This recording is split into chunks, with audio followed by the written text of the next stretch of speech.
Wangzhong, les cultures ayant des épines, comme l'orge et le blé, sont mûres et la récolte est alors très urgente.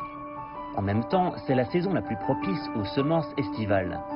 Avec l'arrivée de Wangzhong, la saison du milieu de l'été a officiellement commencé et les régions situées au centre et dans la partie inférieure du fleuve Yangtze en Chine entrent immédiatement dans la saison pluvieuse de Huangmei.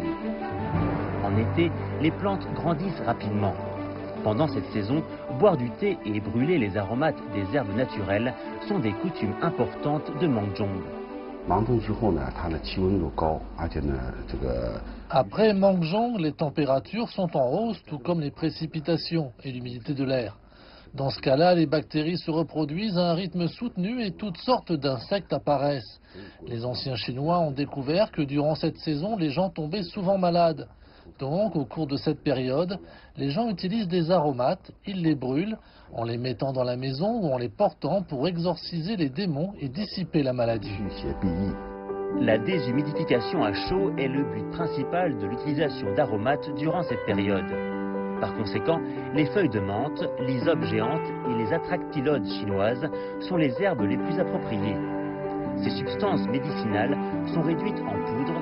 On utilise la même méthode que les boulettes médicinales chinoises pour faire les boulettes d'aromates.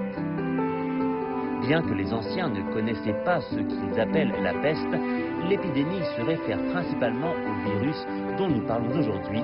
Ils savent que les aromates sont bons pour le corps pendant cette saison. L'histoire du développement des aromates dans notre pays est très longue, remontant à plus de 2000 ans.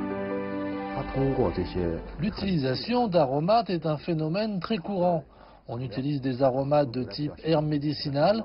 En fait, les aromates étaient appelés médecines aromatiques. Ces médecines aromatiques étaient utilisées pour se débarrasser de certaines bactéries nuisibles au corps, reflétant une philosophie de la vie harmonieuse entre l'homme et la nature. Les 24 périodes solaires sont une invention de la civilisation agricole chinoise. Aujourd'hui, de plus en plus de gens combinent ces périodes solaires avec la recherche d'un bien-être personnel. Les traditions ancestrales perdurent jusqu'à nos jours.